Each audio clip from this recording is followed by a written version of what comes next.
Здравствуйте, вы смотрите телепередачу «Вестник Арысхал». С вами Айнара Сокольникова. Сегодня наш спецвыпуск посвящен Центру дистанционного образования в Якутии. Одним из важнейших задач системы образования является обеспечение каждого ребенка возможностью получить качественное образование, независимо от его здоровья, места и условий проживания. Перспективным путем решения этой задачи является внедрение в деятельность образовательных организаций современных дистанционных технологий. Дистанционное образование детей очень актуально в современных условиях и является непосредственной частью системы образования в целом. Для осуществления дистанционного обучения необходим минимальный комплект мультимедийного оборудования – компьютер, принтер, сканер и веб-камера, с помощью которого будет поддерживаться связь ребенка с центром дистанционного обучения. В ходе учебного процесса проходит как общение преподавателя с ребенком в режиме онлайн, так и выполнение учащимся заданий, присланных ему в электронном виде, с последующей отправкой результатов в Центр дистанционного обучения. Чем же привлекательно дистанционное образование? В первую очередь, конечно же, своей гибкостью. Участники дистанционной формы обучения, как правило, не посещают регулярные занятия в виде лекций и семинаров, а работают в удобном для себя месте, в удобное время и в удобном темпе. На сегодня в нашей республике реализуется 2 мероприятия по внедрению дистанционных технологий в образовательный процесс. Это модернизация базовых общеобразовательных учреждений путем организации в них дистанционного обучения и развитие дистанционного образования детей-инвалидов. В рамках последней программы в 2009 году в Якутии начал свою работу Центр дистанционного образования как структурное подразделение государственного казенного образовательного учреждения Республиканской специальной коррекционной школы-интернат 3-4 вида. Для осуществления дистанционного обучения детей с ограниченными возможностями здоровья на курсах повышения квалификации обучено более 800 педагогов. В 2011 году Центр стал самостоятельным ведомственным учреждением. Мы начинали с 55 детей. Тогда, в 2009 году, а на сегодняшний день можно сказать, что мы охватили всех детей, которые нуждаются в таком обучении. Это 645 детей. Кроме этого, вот в число этих детей у нас входят дети, которые находятся на длительном лечении здесь, в городе Якутске. В основном это дети, которые лечатся в медцентре и в фтизиатрии. Необходимо было, чтобы педагоги были готовы работать с такими детьми. Это были педагоги, которые действительно знали свое дело. Это специальное образование, да? И это дефектологи, это сурдологи, это психологи, которые непосредственно работали с детьми. И здесь сейчас, на сегодняшний день, они проходят, наши учителя, наши педагоги, которые занимаются с детьми, они проходят обязательно переподготовку.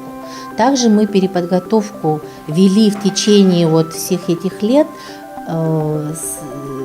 учителей нашей республики, которые непосредственно там в вузах занимаются с детьми в дистанционном режиме.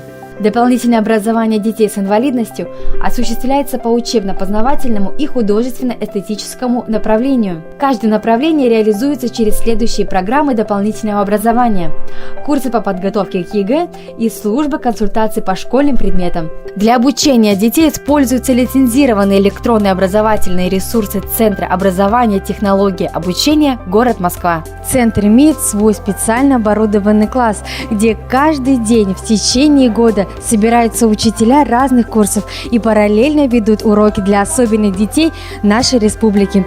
Здесь, например, для Кости проходит курс «Я исследователь». Здесь Виктория из Черепчинского улуса изучает русский язык. Ну а там Ариана из Татинского улуса изучает английский. Давайте к ним присоединимся.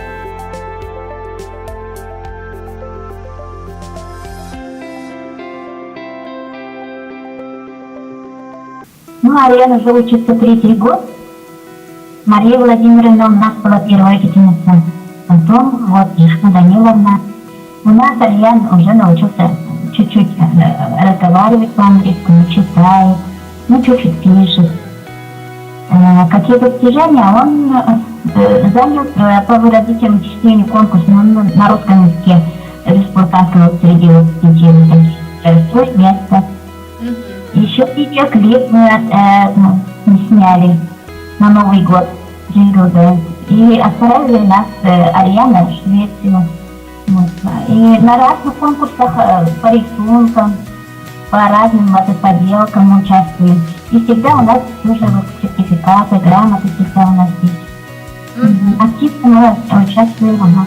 Сейчас я вам покажу, как проходит процесс дистанционного обучения. Для начала мы одеваем наушники, чтобы слышать нашего ученика. Далее мы подключаемся в Skype.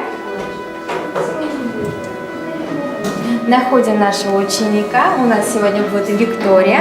И к ней подключаемся на видеозвонок. Здравствуй, как твои дела?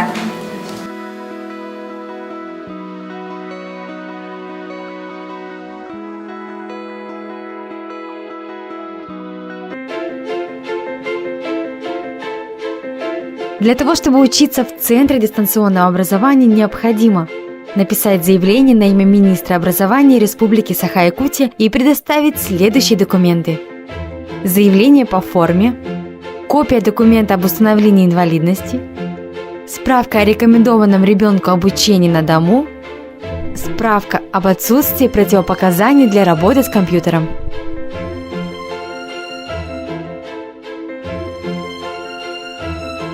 После того, как все документы собраны, ребенку назначают куратора по месту жительства. Учебное расписание составляется по свободному и удобному для ученика времени. После того, как расписание утверждено, ученик 2 раза в неделю встречается со своим учителем. Урок длится около 45 минут. Во время занятия учитель проверяет домашнее задание, дает новую тему и внимательно следит за усвоением полученной информации. На протяжении учебного года ученик получает необходимые знания, развивает свой кругозор и достигает хороших результатов по успеваемости в школе и при сдаче экзаменов. Вот так вживую выглядит вышеизложенная схема работы. Сейчас ученик 10 класса школы номер 35 Дима Потапов изучает русский язык.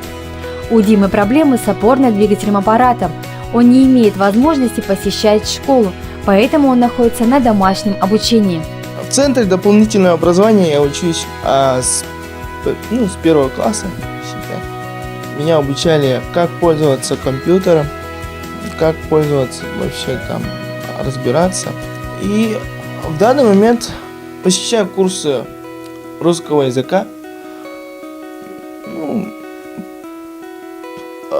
Для того, чтобы расширять свои знания.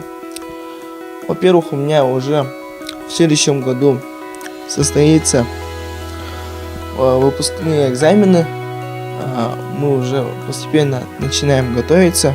Кроме занятий по программам дополнительного образования, Центр проводит различные виртуальные мероприятия, конкурсы, викторины, а также организует участие детей в мероприятиях городских, республиканских, всероссийских и даже международных уровней. Все началось с того, что в один прекрасный день я открыла ай-школу, и там в сайте нашла конкурс, условия конкурса, положение конкурса, и загорелась идеей, чтобы мои дети участвовали. Я Руслану задала задание, чтобы он изучал о Паралимпиаде, когда произошло вот это все, да, и откуда это идет в корне. И на следующий день встречаемся, я смотрю, у меня ребенок шокированный такими большими глазами сидит, говорит. Он был очень впечатлен, вообще он вообще поразился, что у него вот появилось прямо внутреннее такое вот желание поздравить паралимпийцев от души. Вот самое главное вот это вот было. Смотрю, первое место, Коряков Руслан, город Якутск. Даже не поверилась, я говорю, ой, как это вот, это было так волнительно вообще такой момент. Звоню быстро, телефон, а как раз Руслан был занят, репетиция у него была вот спектакля, да? В театре не слышит меня, типа, Руслан, говорю, мы победили. Я приветствую вас из далекого севера. Меня зовут Руслан Коряков. Однажды я сам увидел, как 2 звезды упали с неба, а ими оказались лучик и снежинка.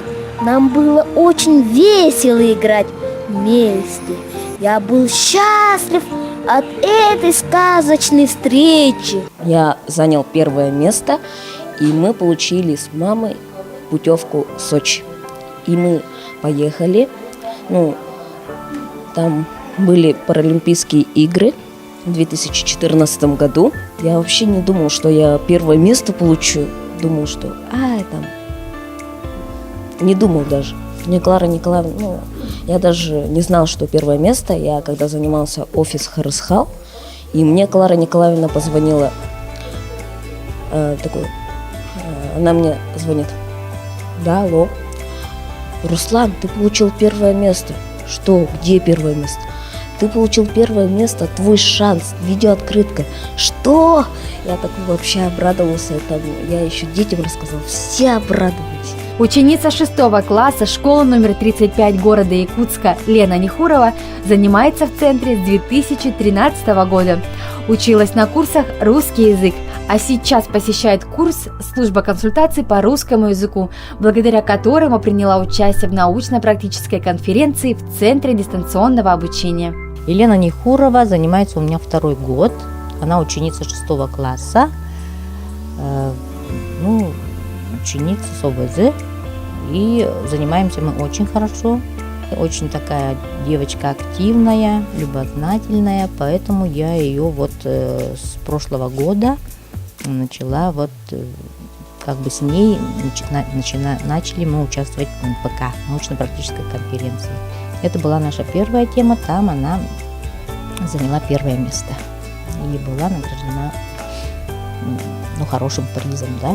Мероприятия, проводимые центром, значительно расширяют жизненное пространство ребенка с ограниченными возможностями здоровья, открывают перед ними новые горизонты и способствуют развитию личности. Претендуем на то, чтобы стать ассоциированной школой, ассоциированным учреждением ЮНЕСКО.